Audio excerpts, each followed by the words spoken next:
Hi, I'm Shelley Maurer, And I'm Cher Emmerich. Welcome to Life Lessons from Pickleball, where we engage with pickleball players from around the world about life on and off the court. Thanks for joining us. Welcome, everyone, to Life Lessons from Pickleball. Oh my gosh, we are so honored to have with us today Marie Manuchehri. Marie, you are an energy medicine healer with a private practice that includes thousands of clients from all over the world, and you're an author, public speaker, and a teacher. And a medium, too. And a medium, too. Marie, you also host a weekly podcast where energy meets the divine. I have personally followed you, and I'm getting emotional, for over 20 years. Thank you. That's extremely kind. I've listened to every radio show and now listen to all your podcasts. Wow. I am so excited for our listeners to hear from you today because I have gained so many life lessons from you over the years, and you've greatly improved my quality of life. Oh, that's extremely kind. It's made, yeah, I'm We are emotional, definitely. obviously. I've had some lovely time sitting by the lake with you and your husband sipping Yes. wine, Yes. by the way, because we didn't live on that. We lived fairly close to each other, and Yeah. every once in a while, you'd invite me over, and we'd sit by the water and sip wine. It was gorgeous. It was gorgeous. Yeah, really fun. Well, we are both definitely fangirls. Yes. Because Well, I've known you about 20 years too, my dear, and I love your work, love your podcast. And when Shelley and I heard you talking about how much fun you were having playing pickleball, we said, oh my gosh, it'd be so fun to have Marie on our show. So thank you so much for joining us. Oh, it's my pleasure. Thank you for having me. It's my absolute pleasure. Yeah, absolute pleasure. Yeah, it's wonderful. Before we get into pickleball, though, you have one of the most fascinating life journeys. And we are so excited that our audience gets to meet you if they haven't met you already, although I'm sure many, many already know who you are and what you do. But share some of your life journey that brought you to this place where you are working as an energy medicine healer. And, Cher, I even forgot about how long ago we knew each other. I know. It was so long ago, right? It just went like that. So fast, because I saw you later, on the shift area, right? Yeah. So yeah, it just went by so fast. Wow. Yeah, you have a good memory. So, my family of origin was very holistic, and my mother rarely took us to a physician. We would see Chinese herbal medicine doctors and chiropractors.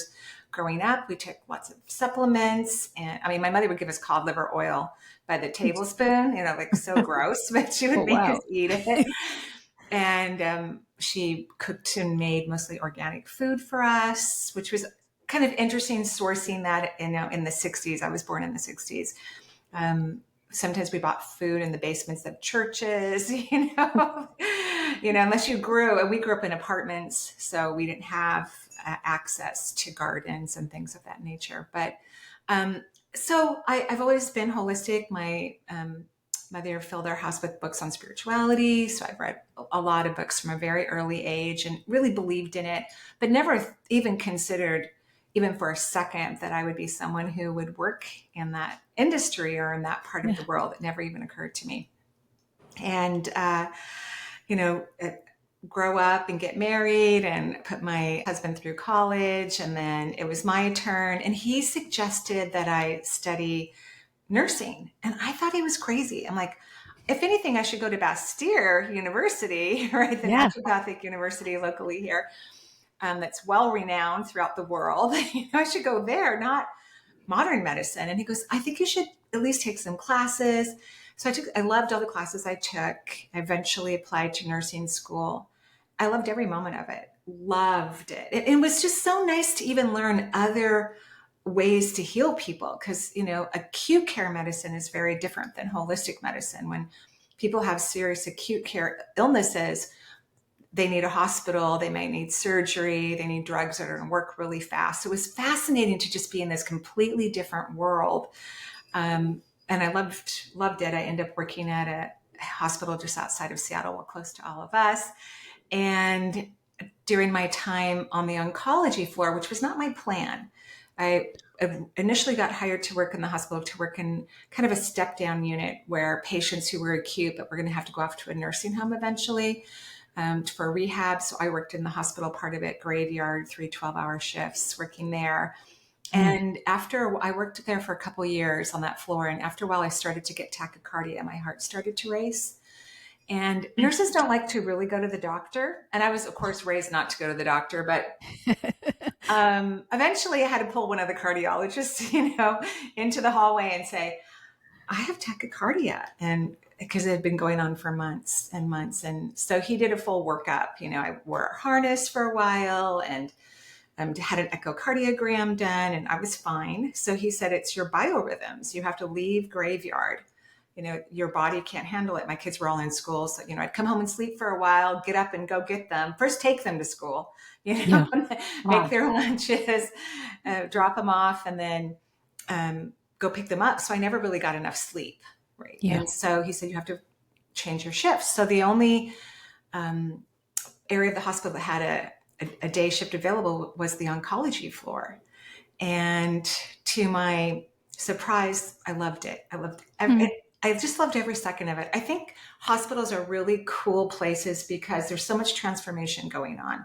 There's souls coming in and there's souls exiting. So there's huge gateways open everywhere. There's beings coming to help collect those who are crossing over. There's beings helping to bring in souls that are being born. It's just a hub of transformation.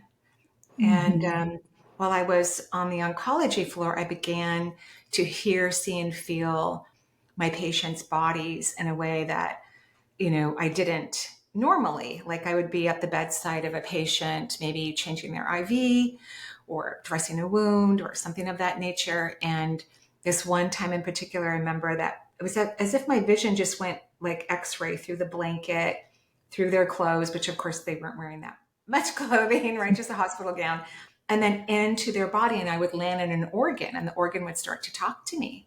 Wow. And it would tell me why the person had health issues. And the reasons could have been from childhood, from a relationship they were in at the moment, from, something that they wanted to manifest or create in their life and it hadn't worked out. And so they had these repressed emotions that led to the underlying reason for their disease. And so that was happening along with this part sounds the weirdest really, but it made me so, I don't know, maybe feel at home with the whole situation because I was married at the time and I didn't even tell my husband what was happening to me. My gosh. Yeah, I didn't know how he was going to react, And luckily I was a part of a couple meditation groups. And so I was telling them what was happening and they were like, oh my God, that's amazing. That's amazing. But I would go to bed at night and when I would wake up in the morning, I was afraid to open my eyes because these beautiful golden pyramids, about 1 inch to 2 inches in diameter, would spin, hundreds of them all around me. Oh, wow. And so as I would lay in bed, starting to wake up, I would listen because they would hum. I would listen for their humming. And then I would go, oh, good, it's not gone. Because I didn't know how long this was going to last. Is this just a temporary thing? Do I have a brain tumor? That did cross my mind. Is this all going to go away? Or, because I was raised with the belief of intuition and, believing that psychic ability and being multisensory was normal, but I had never experienced things every day. I'd have an experience maybe once a decade. I'd have something very cool or interesting happen, but it wasn't daily. And so seeing those pyramids, which I don't routinely see them unless I start to talk about them. And then my vision starts to see some of them, Are you seeing them right now? I am right now. Yeah. Oh, yeah. Very cool. So they were kind of my friends. And then every day just got so full. There were so many things happening, psychically to me when I was on the floor that I eventually went to my nurse supervisor and told her what was happening because I thought for sure she was going to order a psych eval and suspend me. Because that's what I would have done if a nurse had come to me and said that, and I was the supervisor. But she didn't. She said, I think you're seeing energy and you need to lay hands on our patients. Wow. I know, right? Yeah. Yeah. Bless her. Yeah. Yes. And I think when people follow their joy, even if your logical mind doesn't understand it, because my logical mind didn't understand, how can I like this oncology floor so well when, of course, anyone who's healed from cancer with Western medicine, I'm thrilled and ecstatic and grateful for. But it wouldn't be my first approach. Of course, it would depend on the type of cancer and where it's located. And I'm obviously open to, I don't care how people heal as long as they heal. It doesn't matter to me Right. how it occurs. But in my logical mind, I'm like, I'm so happy here. And I think if people just follow their joy, Yep. their own personal joy, they get to wherever they need to be and they get to experience themselves in ways they never had to have experienced themselves before. And it won't make logical sense. It just, none of it will make sense at all to us, right? It just won't. But yet that's where our true selves lie and more of our understanding of who we are. So I laid hands on as many people as I could for about a year and a half. I would just walk into patients' rooms that I wasn't assigned to and ask them if I could lay hands on them. And I would get information, and I created like an encyclopedia of what energy medicine looked like to me. And then I would go out and read their chart. And so it helped me to understand, okay, because I would not know their diagnosis or what was going on with them. And then I would get all these impressions. I read their chart. I go, oh, this is what ovarian cancer looks like, or this is what, because it was, again, an oncology floor. And then people started just showing up at my house unannounced. So the word had kind of gotten out a little bit. Oh, wow. In fact, a few supervisors at the hospital hired me on my day off to come take care of employees of the hospital who were in the hospital as patients. And so I would go lay hands on them, and they paid me for it.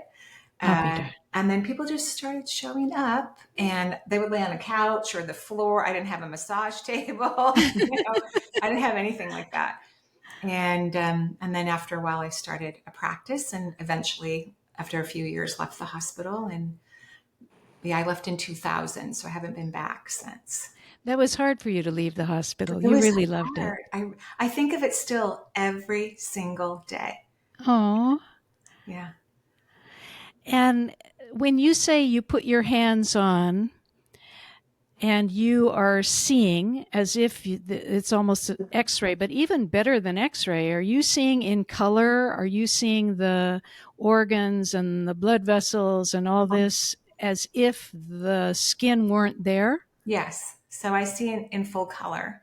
And what Wow. I'm looking for when I work on clients is I'm looking for where the bright light is, because a lot of people think that, that when you work in energy or, you're using medical intuition, that you're looking for the stuck energy or the dark energy. But the body is actually happy no matter what, and is doing the best it can to help the soul of the being to live as long as it wants to live on earth, because souls don't even care about anything about age, or they don't care about death because they don't really believe in death. They just know it's a transition from one world to the next. So I'm looking for the bright light because that's where the most information is going to be. And it may not even be where the person has a health issue. So when I do see a client, I go in cold. I don't want to know anything about their history. My assistants might know because of our cancellation list or things of that nature, but I prefer to go in cold, because most people who come to see someone like me, if it's for health reasons, because people see me for all kinds of reasons, they probably have already seen lots of people. They've already had all kinds of advice. They usually don't seek out someone like myself right away. Most people don't. And so I want to make sure my intuition is guiding the experience as much as possible versus my logical mind. Wow.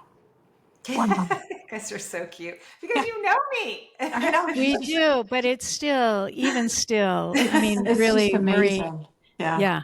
Yeah. Well, thank you. It's fun. It's really fun. Yeah. It's a joy. That's clear. And that's what, that's what you've said a lot. And you mentioned it too, follow your joy. Mm-hmm. And on your podcast, which we love, Well, thank people you. will often ask you, so I'm trying to figure out my purpose. And your guidance is what brings you joy?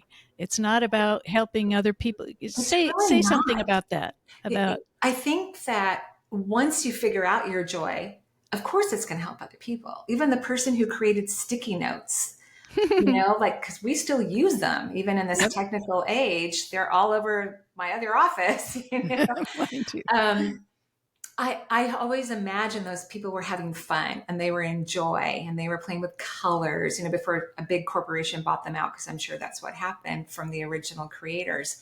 It's when people are thinking, oh, I want to do this so I can help others, that's a burden, and we don't know if people are going to shift their consciousness or heal their body, or if the coaching is going to help them to establish or manifest or create what they want in their life.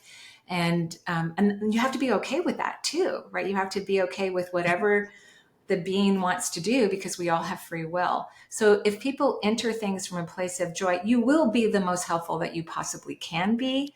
But even in the work I do, it's not my focus. I want to, how many dead people am I going to see in this reading? And, how much energy am I going to see in someone's field when I'm teaching a class? So I'm excited for the multisensory world when, like, I love that part of it. And then other things get to happen too. So everyone just has to find out what really turns them on. Well, and I think what you said is it doesn't always make sense, because I've heard you say that a lot. And so I would have never thought I would be on a podcast. I think it's kind of funny. Right. It's And you like, guys Michelle's love on it. a podcast. I tell my kids when I'm doing, they're like, what? You're doing a podcast? But it brings me so much joy. And Yep. and so it doesn't make sense, but it's so fun. And I love meeting all the people. I love talking about pickleball. I love hearing people's stories. It's just so joyful. Right. So you're right. It's like people So need to get over congratulations. that. If it doesn't make sense, that's okay. It's I don't joyful, think right? intuition will ever make logical sense, ever. Because it's not coming from the brain. Right, right. Yeah. Even though the third eye is in the brain, it's more of a projector, right? Like, so it projects visions or auditory sensations or clairsentient kind of experiences, feelings, but it doesn't originate from the brain. Yeah. Right. But I'm so Right. happy for your podcast. I'm so happy for you guys and how much fun you're having. Brings It's us a joy. blast. Yeah. Yeah. Having a blast, Yeah. as you are on yours. Yeah, Yes. it brings you as much joy as ours brings to us. And you teach people how to tap in. It's your belief, I believe, that everyone has access to the other realms. And you help us get out of our minds and into our hearts and intuition. Yes. What blocks us, do you think, the most? Why isn't that a more natural ability for us? Overthinking and analyzing, people thinking that's really what does it. So, Ah, because I think the brain is meant to only help us with logical things. Like, I needed to make sure I had some warm water in here, uh-huh. that I turned on the lights, or whatever I have to do. But the rest of it is intuition. And I believe intuition is 1,000 times more accurate than logic, when it comes to the majority of the things we need to make decisions about in our life. I think that the intuition is more accurate. And you have classes to teach that. Yeah, I teach classes. Yeah, I love it. I teach on mediumship and energy healing and self-love, which is critical. That's one of the reasons why I love pickleball so much, because I have so much fun when I'm doing it. It's like, I play with one friend, and we play singles, and we don't even keep score. We just run. I run more. She's about 13 years younger than me, so I run more. But it is just a joy. It's an absolute joy to be out there and moving your body and playing, and it's fun, and all the people are nice that are all around us. Yeah, I absolutely love it. So it's kind of like anything that you can do with that abandoned feeling and not be in your logical mind. Those are things that are really great for us. And then the logical mind can work better when it has the freedom to power down and become quiet. That's why meditation is so powerful, because it teaches us how to quiet our minds. Yeah. What happens to us physically? You talk about the what are those particles?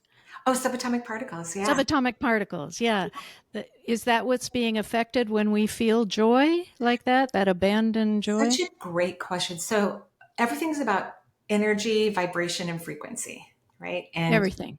everything, wealth, happiness, health, everything's about frequency. Absolutely and energy, vibration.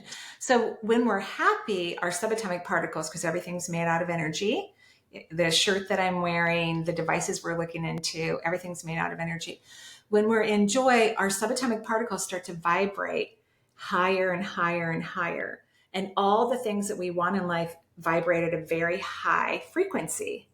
So all the things we don't want in life vibrate in a low frequency. And frequency just means how long you hold that vibration. So, Oh, right. So if you're happy and you've got your vibration elevated, the frequency is how long you hold it. So some people hold their joy for long periods of time. Some people rarely hold their joy for any length of time. Some people can only hold it for a couple seconds, yeah. right? And that's again because the mind interrupts them and uh, provides some sort of distraction or some false evidence, or they think they're feeling an emotion, but the mind can't feel. So, what information the mind gives us is not authentic in terms of the emotional response system. What's your term for fear? What's the definition of fear? Uh, well, there's an acronym for it, right? False Yeah. evidence appearing real. So, but False evidence appearing real. I yeah, love that. right. So it's not real. But I think the ego, when people are in their ego, it's when they're in fear. So I think everyone's supposed to love and adore and cherish themselves. And when we are authentically in ego, so that means the dictionaries are inaccurate, the definition is not correct. And that when we're in fear, that's when we're dancing with our ego, when we're in that space. Yeah. That's what I was going to say. The second thing that I've really taken away from your podcast is how important it is to love ourselves. And that's just what you're talking about. And how, for my generation, you remember, like, if you talked about yourself or loved yourself, you were conceited. And nobody Right. wanted to be conceited. So you were supposed to love everyone else more or look out always, right? And how important you talk about that we love ourselves more than anything, more than anybody else. So we Yes. can love everybody else Right. authentically, Right. right? And then people can love you more because people can only love us to the level that we love ourselves. Right. Because Yeah. there's that like attracts like vibration going on in this manifesting world. So yeah, when we love ourselves more, we attract different people. We have different experiences. Things are a lot more smooth. Yeah. A lot of good things happen. Yeah. So you've talked about playing with what's your friend's name that you played Shayna. pickleball? Shayna. Yeah. Nice. And you don't keep score, We don't. and you're not even quite clear on all the rules yet. Yeah. I mean, I we've taken one workshop, we've had private coaching even, but clearly we don't care, like love that. well, of course we know what the kitchen is and we know whether it's in or out. We switch sides every time we serve, whenever right. Awesome. And so we have some, but then sometimes we don't care either, like we ding for the first 10 minutes, to warm up. And I'm so surprised how that helps your abs, just that dinging. I'm like, how does that happen? Maybe because you're squatting more and, closer to the net. I'm not really sure. And then we play the whole field. And where we play, they're not the legal size of pickleball courts. So it used to be basketball courts, and then they divided into 4. So we went a lot, like, in fact, this one person came over and asked if we wanted to play doubles, and we said no. And they were very nice. And I just said, we never play doubles. You're going to lose if we play with you. He didn't care. He didn't care at all. And because you guys just look like you're exerting a lot of effort. It won't be as hard if you play doubles. I'm like, yeah, but that's why we're here. This is our cardio. We want to run like the Dickens, You go, oh, okay. It's amazing to me because I have never tried singles just for that reason. I like the doubles. And I like to do tournaments. I'm competitive. I like all those rules. When I hear you on your podcast, we just are out there Elaine, hit it. It's so fun. I know the people like you. Yeah, sure. And they're hooting and laughing, and I mean they're seriously playing, but they're having so much fun. Yes. Yeah. And I can hear the score because they're yelling it out, right? So I know what the score is, 4 courts away from me, Oh, yeah. Yeah, I love it. Right. Yeah. Yeah, I love it. I love it. I always play doubles except with my son Mike, who's 40. And boy, does he Wow. run me ragged. Oh my gosh. Yeah, but we don't keep score either, but we just Oh, work. Yeah, straight. wow. I know there's some young men that play next to us sometimes, and they're diving. Yeah. Like we think we're running hard, but no, these guys are diving on the ground to get the ball. I'm like, oh my gosh, I would be That's scared. Mike. Yes, that is Mike for sure. So in this incredible life journey you've had and that you continue, and you're playing on the court, are there life lessons that either you've learned in life that you find yourself using in pickleball, or life lessons that kind of came to you while you're playing pickleball that you are using in your life?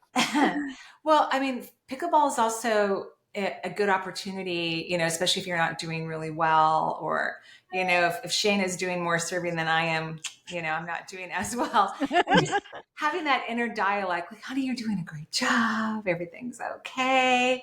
I was trying to, because I don't hold my racket correctly. And so I was trying to work on holding it better, but I'm not a great player so I had to go back to my inappropriate hold on the handle. And, so in my head, I'm like, it's okay, honey, you're doing great. I think pickleball, at least for me, it's just about being free. There's a freedom to running and playing and laughing and being silly. And that is just so important. I think, especially for adults. Yes. When you do get grandkids, which do you have grandkids too, Cher? I have one grandson. Gosh, yeah. Yeah. So they remind you of that, right? Oh boy. Oh, Right? yes. Of that abandoned play. In fact, thank goodness I take Pilates, because I don't think I'd be able to keep up with the grandkids or hold them or help them on all the crazy things they want to do on the play field at the same time. Like, I would be injured most likely. Yeah. So I think that abandoned playfulness, it's like reintroduced in a different way in my life since I started playing pickleball. But overall, I think it's just to not have any expectations in life. Oh, wow. Yeah. And That's good. Learn to be present. And because the present moment overall is kind of boring for the human mind. Yeah. Right. And so people want more drama or other things going on to make it more interesting. But that's definitely a big part of my life lesson, is to learn to be present. Yeah, as much as possible. Be present. Be kind to yourself. Love yourself. Yeah, lots of wonderful lessons. In fact, Shelley and I were just going through all these lessons that we learned from you. All these life. Yeah, it's. Oh, you guys could teach all of this. All of this stuff you can teach it yourselves. Well, we are really grateful to you for being on the show with us, Marie. So great to be connected again and to reminisce about all the years that have passed. And you were talking about your girls who kind of grew up together, yours and Shelley's, and now they have kids of their own. Yes. It's just amazing, the full circle of life. Yeah. And I just want to remind people about Where Energy Meets the Divine podcast that you have. It's just terrific. And twice a week, you drop a episode twice a week, and people can call in, or they leave messages for you to then you get to eventually, because you have so many, and then you answer and give us insight. And it's a terrific podcast. Thank you. I did radio for about 14 years, which I really loved. And people would, as you both know, would call in live.